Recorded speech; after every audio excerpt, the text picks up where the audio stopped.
ಪ್ರದೀಪ್ ಈಶ್ವರ್ ಎಂತ ಸಮಸ್ಯೆ ಹೇಳಿ ಮಾರ. ಅಲ್ಲ ಅಧ್ಯಕ್ಷರೇ, ರಾಷ್ಟ್ರಗೀತೆ ಬಗ್ಗೆ ಮಾತಾಡಿದ್ರೆ ಬೇರೆ ಚರ್ಚೆ ತೆಗಿತಾರೆ. ಸಭಾಧ್ಯಕ್ಷರೇ, ಅವ್ರ ಕೈಗೆ ಕಬ್ಬಿಣ ಕೊಡಿ ಸಭಾಧ್ಯಕ್ಷರೇ, ನಿಯಂತ್ರಣ ಮಾಡಿ ಅಂತ ವಿನಂತಿಸ್ತೇನೆ ಸಭಾಧ್ಯಕ್ಷ. ಅವರ ಕೈ ಕಬ್ಬಿಣ, ನಿನ್ಗೆ ಒಂದು ಹಗ್ಗ ಕೊಡ್ಬೇಕು. ಕೊಡಿ ಸಭಾಧ್ಯಕ್ಷರೇ. ಸನ್ಮಾನ್ಯ ಅಧ್ಯಕ್ಷರೇ, ಒಂದು ನಿಮಿಷ. ವಿರೋಧ ಪಕ್ಷ ನಾಯಕರು 3 ಮಂದಿ ಆಗ್ಬಿಟ್ರೆ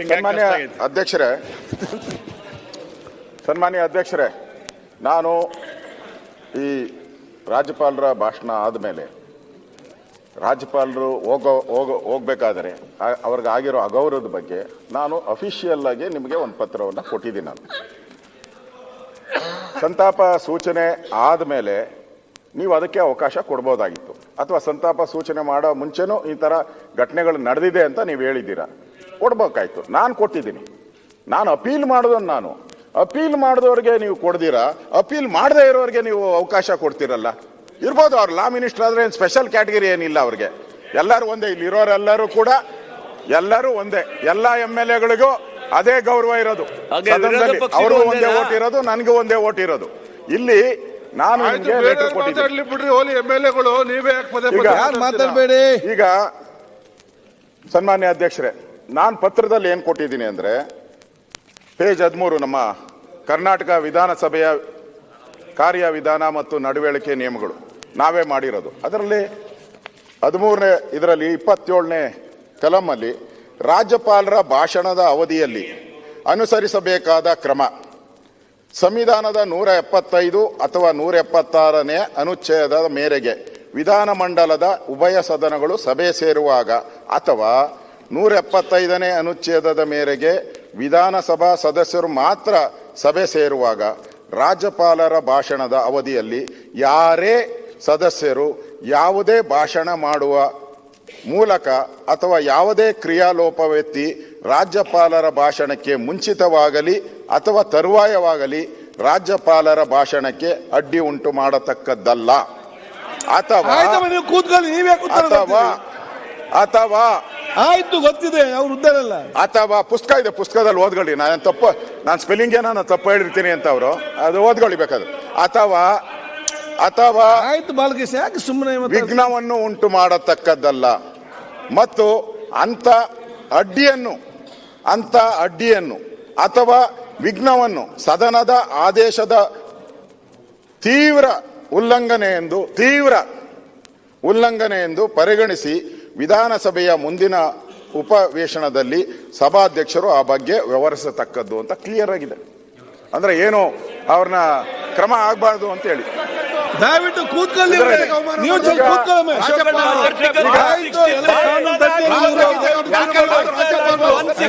ಸನ್ಮಾನ್ಯ ಅಧ್ಯಕ್ಷರೇ,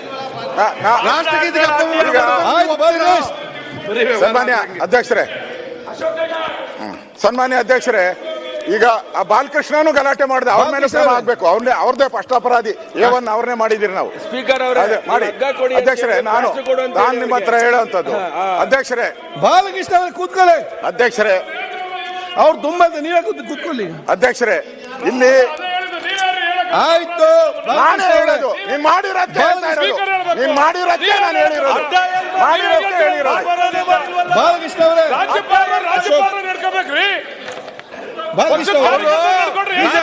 ಸನ್ಮಾನ್ಯ ಹಿಂದೆ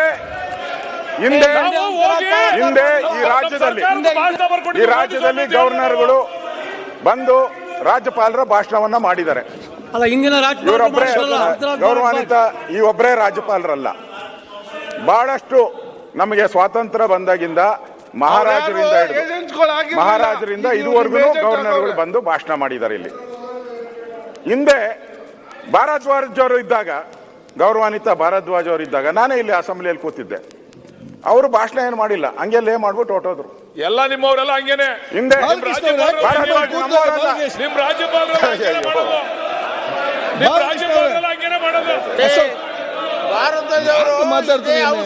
ಭಾರದ್ವಾಜ್ ಕಾಂಗ್ರೆಸ್ ಅವರಪ್ಪ, ಕಾಂಗ್ರೆಸ್ ಲಾ ಮಿನಿಸ್ಟರ್ ಆಗಿದ್ರು. ಚಂದ್ರಪ್ಪ ಅಲ್ಲ, ನಾವಿಲ್ಲಿ ಕೇಳಿದ್ದೀವಿ.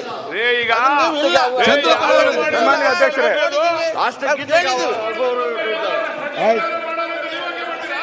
ಬಾಲಕೃಷ್ಣ ಅವ್ರು ಚರ್ಚೆ ಮಾಡಬೇಡಿ ನೋಡಿ. ನಮ್ಗೊಂದು ಈಗ confusion, ವಿರೋಧ ಪಕ್ಷ ನಾಯಕರು ಯಾರು ಅಂತ.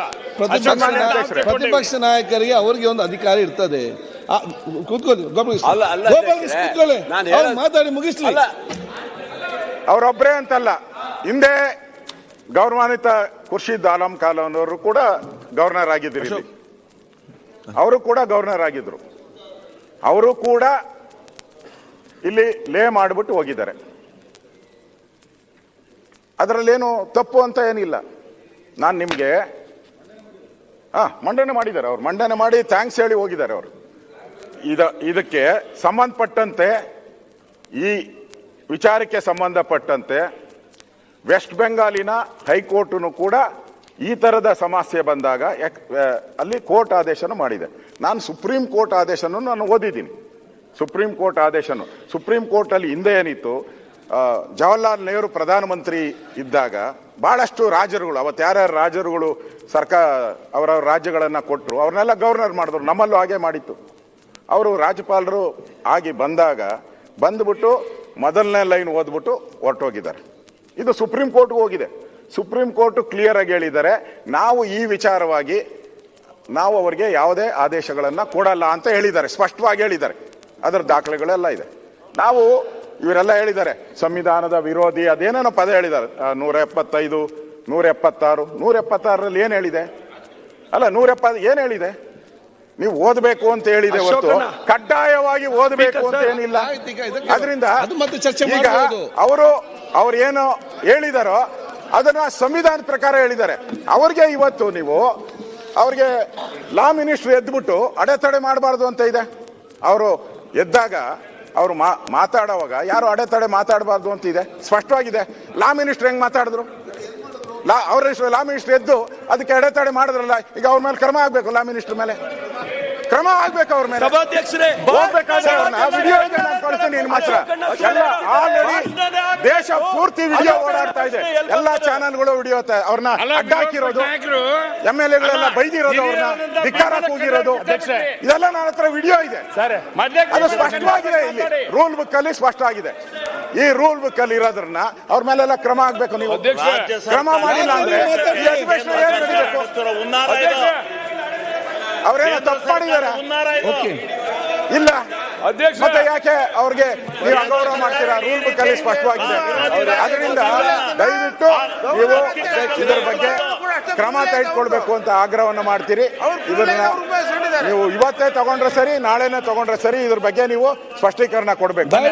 ಸದಸ್ಯರು ಕೂತ್ಕೊಳ್ಳಿ, ಚರ್ಚೆ ಬೇಡ, ಚರ್ಚೆ ಬೇಡ, ಕೂತ್ಕೊಳ್ಳಿ ಪ್ಲೀಸ್. ಈಗ ಈಗ ಸರ್ ಒಂದೇ ನಿಮಿಷ. ಹಿಂದೆ ನಮ್ಮ ಸದಸ್ಯರು ಅನುಚಿತ ವರ್ತನೆ ಮಾಡಿದ್ರು ಅನ್ನೋ ಕಾರಣಕ್ಕೆ ಇದೇ HK ಪಾಟೀಲ್ರು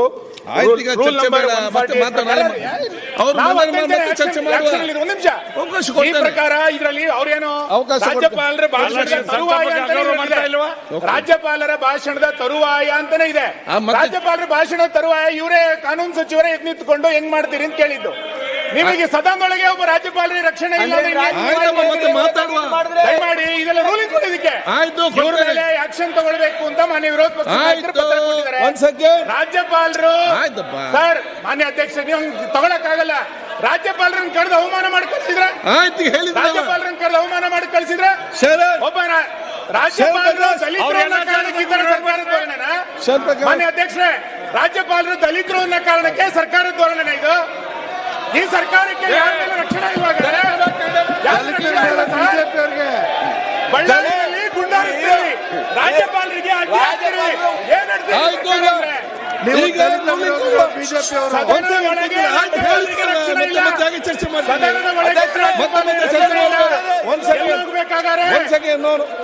ಯಾರಿಗೆ ನೋಡಿ ಆಯ್ತು, ಈಗ ಮಾತಾಡ್ತಾರೆ. 1 ಸೆಕೆಂಡ್, ನಾನೀಗ ರೂಲಿಂಗ್ ಹೇಳಿ ಸುಮ್ಮನೆ ಕೂತ್ಕೊಳ್ಳಿ. ಈಗ 1 ಸೆಕೆಂಡ್, ಈಗ